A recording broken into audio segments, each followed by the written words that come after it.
ব্যবহার বিধির আরো একটি নতুন এপিসোডে আপনাদের সবাইকে স্বাগতম। আজকের এপিসোডে থাকছে সানস্ক্রিনের সম্পূর্ণ ব্যবহার বিধি। সানস্ক্রিন নিয়ে আপনাদের অনেকের মনেই বিভিন্ন ধরনের কনফিউশন আছে বা নানা ধরনের প্রশ্ন আছে যে সানস্ক্রিন কী পরিমাণে অ্যাপ্লাই করতে হবে, কতক্ষণ পর পর রিঅ্যাপ্লাই করতে হবে বা দিনে কতবার করে অ্যাপ্লাই করতে হবে। এই সব কিছুই বিস্তারিত থাকছে আজকের ভিডিওতে। সানস্ক্রিন আমাদের স্কিনকে sunburn, tanning, hyper pigmentation, premature aging, এমনকি ক্যান্সারের ঝুঁকি থেকেও প্রোটেক্ট করতে হেল্প করে। তার মানে বুঝতেই পারছেন সানস্ক্রিন কতটা ইম্পর্টেন্ট আমাদের স্কিনের জন্য। সানস্ক্রিনের একটা প্রপার প্রোটেকশনের জন্য আমাদের একটা নির্দিষ্ট পরিমাণে সানস্ক্রিন অ্যাপ্লাই করতে হয় এবং একটা নির্দিষ্ট সময় পর পর সানস্ক্রিন রিঅ্যাপ্লাই করতে থাকতে হয়। সানস্ক্রিন অ্যাপ্লাই করতে হবে 3 আঙ্গুল পরিমাণে, 2 আঙ্গুল ফেসের জন্য এবং 1 আঙ্গুল নেকের জন্য। রিঅ্যাপ্লাই যখন করবেন, রিঅ্যাপ্লাইয়ের সময়ও ঠিক এই পরিমাণে সানস্ক্রিনই রিঅ্যাপ্লাই করতে হবে, অর্থাৎ 3 আঙ্গুল পরিমাণে, 2 আঙ্গুল ফেসের জন্য এবং 1 আঙ্গুল নেকের জন্য। এবং রিঅ্যাপ্লাই করতে থাকতে হবে সকাল 9টা থেকে বিকাল 5টা পর্যন্ত।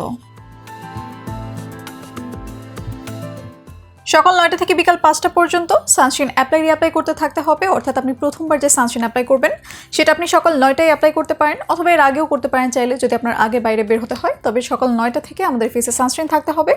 এরপর বিকাল 5টা পর্যন্ত আপনার রিঅ্যাপ্লাই করতে থাকতে হবে।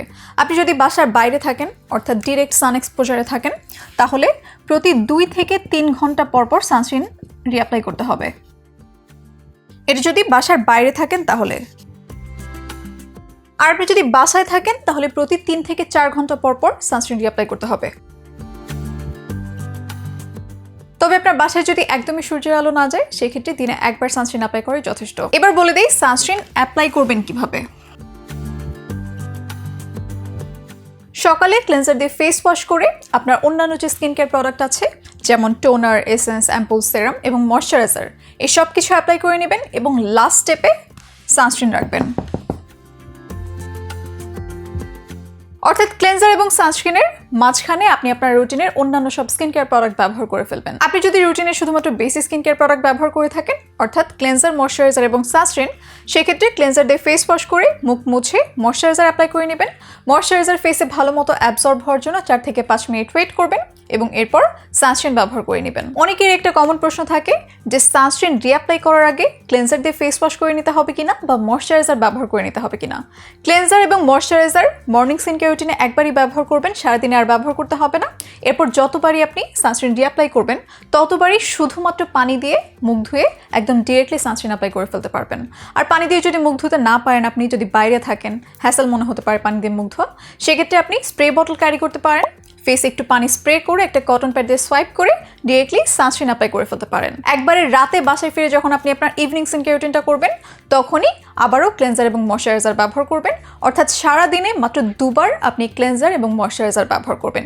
এর মাঝখানে রিঅ্যাপ্লাই করার জন্য আলাদাভাবে ক্লেন্সার, ময়শ্চারাইজার ব্যবহার করতে হবে না। এখন বিভিন্ন ফর্মুলার সানস্ক্রিন পাওয়া যায় যার ব্যবহার বিধি ডিফারেন্ট। আমি কয়েকটা ক্যাটাগরিতে ভাগ করে নিচ্ছি আপনাদের বোঝার সুবিধার্থে। প্রথমেই কেমিক্যাল সানস্ক্রিন, এরপর ফিজিক্যাল সানস্ক্রিন, সানস্টিক এবং লাস্টলি স্প্রে সানস্ক্রিন। ফিজিক্যাল এবং কেমিক্যাল সানস্ক্রিন 3 আঙ্গুল পরিমাণে ব্যবহার করবেন।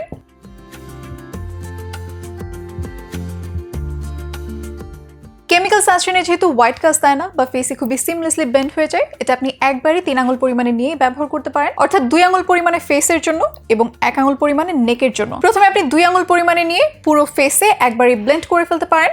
এরপর আরও 1 আঙ্গুল পরিমাণে নিয়ে নেকে ব্লেন্ড করে ফেলতে পারেন। এক্ষেত্রে পুরো ফেস ইভেনলি কভার হচ্ছে কিনা এটা খেয়াল রাখতে হবে। কেমিক্যাল সানস্ক্রিন অ্যাক্টিভ হতে একটু সময় লাগে, এই জন্য কেমিক্যাল সানস্ক্রিন অ্যাপ্লাই করার একদম ইমিডিয়েট পরে বাইরে বের হয়ে যাবেন না, অ্যাটলিস্ট 15 থেকে 20 মিনিটের মতো অপেক্ষা করবেন। এবার আসি ফিজিক্যাল সানস্ক্রিনে। ফিজিক্যাল সানস্ক্রিনও 3 আঙ্গুল পরিমাণে ব্যবহার করবেন, অর্থাৎ 2 আঙ্গুল ফেসের জন্য এবং 1 আঙ্গুল নেকের জন্য।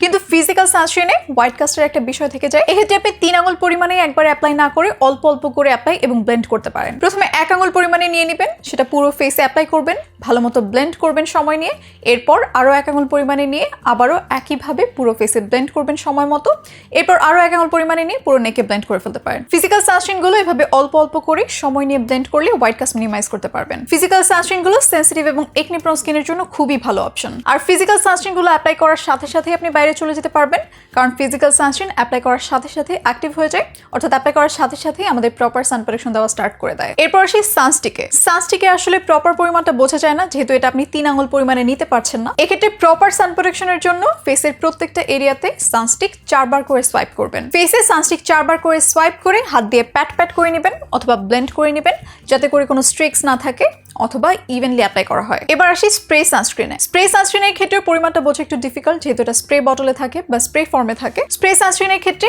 1 চা চামচ পরিমাণে সানস্ক্রিন ব্যবহার করবেন। আপনি যদি ডিরেক্টলি ফেসে স্প্রে করতে চান, সেক্ষেত্রে স্প্রে বটলটা ফেসের খুবই ক্লোজ হোল্ড করবেন, এরপর স্প্রে করবেন, নাহলে চোখে মুখে চলে যাওয়ার একটা রিস্ক থাকতে পারে। সব থেকে ভালো হয় আপনি যদি স্প্রে সানস্ক্রিন হাতে নিয়ে এরপর নর্মাল সানস্ক্রিনের মতো ব্লেন্ড করেন, তাহলে চোখের ভিতরে চলে যাওয়ার অথবা ইনহেল করে ফেলার কোনো রিস্ক থাকে না। স্প্রে সানস্ক্রিনের ক্ষেত্রে কিছু সতর্কতাও মেনে চলতে হবে। আপনি যদি বাইরে থাকেন, বাতাসের মধ্যে স্প্রে সানস্ক্রিন ব্যবহার করবেন না, তাহলে চোখের মধ্যে চলে যাওয়ার বা মুখে চলে যাওয়ার একটা রিস্ক থেকে যাবে। এবং হিটেড কোনো জায়গা বা সরাসরি আগুনের পাশে দাঁড়িয়ে স্প্রে সানস্ক্রিন ব্যবহার করবেন না। তো এই ছিল সানস্ক্রিনের সম্পূর্ণ ব্যবহার বিধি, কিভাবে ব্যবহার করবেন, কি পরিমাণে ব্যবহার করবেন, রিঅ্যাপ্লাই কিভাবে করবেন, আবার রিঅ্যাপ্লাই করার আগে ক্লেন্সার ময়শ্চারাইজার আবারও ব্যবহার করে নিতে হবে কিনা, এই সব কিছুই আমি ভিডিওতে রাখার ট্রাই করেছি। এরপর যদি আপনার কোনো কনফিউশন থেকে থাকে, সরাসরি ইনবক্স করুন আমাদের ফেসবুক পেজ বা হোয়াটসঅ্যাপ নম্বরটিতে। আমাদের স্পেশাল সাপোর্ট টিম সার্বক্ষণিক থাকছে আপনার সহযোগিতায়। দেখা হবে পরবর্তী ভিডিওতে। ততক্ষণ পর্যন্ত ভালো থাকুন, সুস্থ থাকুন এবং চয়েস লেগাসির সাথেই থাকুন।